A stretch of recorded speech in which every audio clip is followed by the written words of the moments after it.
they had three major policies that were going to be followed. First, Lucifer says, we have to make sure that people, humans, get to believe that Satan and his angels do not really exist. You know, Roger, that's interesting because a recent research study report that I read indicated that in a national survey, I believe it's over 75% of people do not really believe in a real tangible devil. But there is one. Oh, the next thing, the three-parts policy that they had adopted there, the second one was to find a way of being able to get total control of people's minds. And that would be done by taking hypnotism out of the realm of the occult and introduce it as a new science for the benefit of mankind. They felt that by taking hypnotism out of the realm of the occult and introducing it as a new science for the benefit of mankind, they could then use people of great renown, educators, people of capacity, that would do great things, such as supposedly regress people in time to former lives.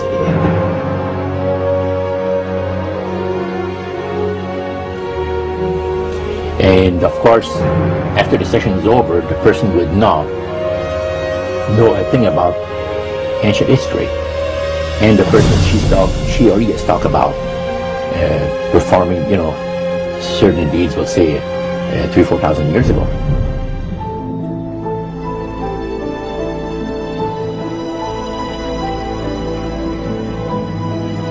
But this was their strategy. Now, what this would do for the thing is this, that it would create in the minds of the general public, solidly set in the mind of the general public, an unwavering trust in that great deception. So now this would be a way of de-Christianizing the Western world through the avenue of mysticism.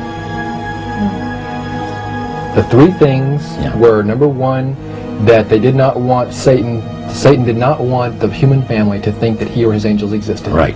The second point that you made had to do with taking control of people's minds. That's right. The third point was what? Was to destroy the Bible without burning it. Okay.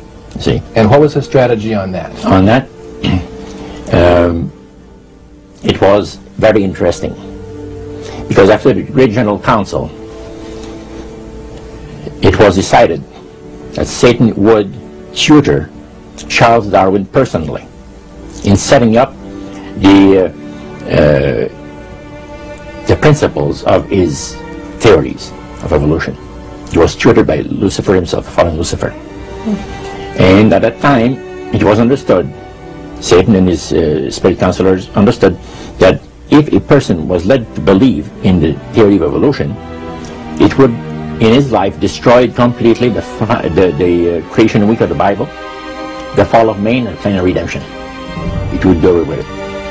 Anyone that teaches a theory of evolution is considered to be a minister of a great religious system.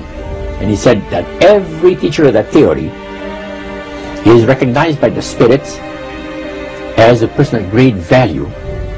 And receives a very special unction from Satan himself, giving great power to induce spiritual blindness, to convince and convert. Three capacities.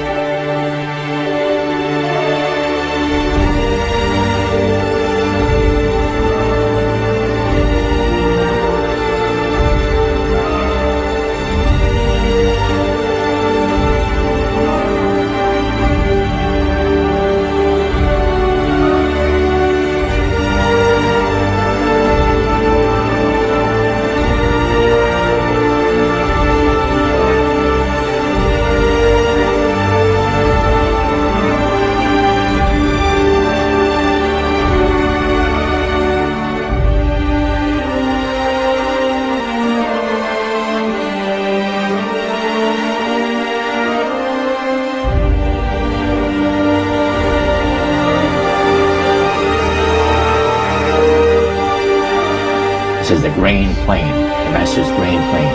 for harvesting the nations, for harvesting the multitudes of the earth into his cause, just before the close of the great controversy between the first and good and evil. It's going to be done in a unique manner.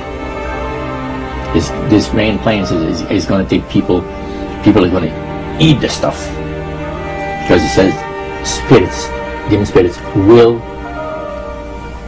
declare themselves to be inhabitants of far distant planets in the galaxies that are coming to warn the inhabitants of planet Earth of the impending destruction of the planet, unless something seriously proper is done to avoid it.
Use this metaphor. If you think about Aladdin and his lamp, you've probably heard of that one. The genie always says one thing. Your wish is my command. You know, the universe is this great genie, and your conscious mind is Aladdin. It formulates the intention of what you choose for your life.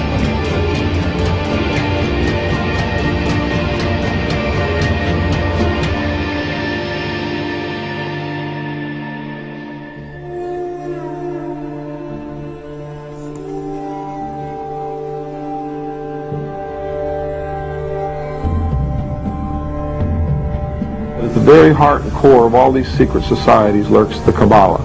It is a method of encoding information through a system of mathematics and numbers. These people that belong to the secret societies never dared to write down in any language what they knew, what it was that they were guarding, because then someone could steal it and then the secret would be out. So they took this knowledge and they made it occult through a system of encoding, encryption, one of which is mathematics, numbers. Another is architecture. Everybody wonder, why do they have a fraternal organization called the Freemasons? Aren't those the guys that build walls?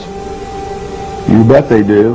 Every wall they build contains the secrets that have been kept and maintained throughout the ages, and it's encoded in the architecture and in the measurements of the buildings and in the mathematical formulas used to derive the geometry, the shape, the length and breadth and height of rooms. It's all encoded there.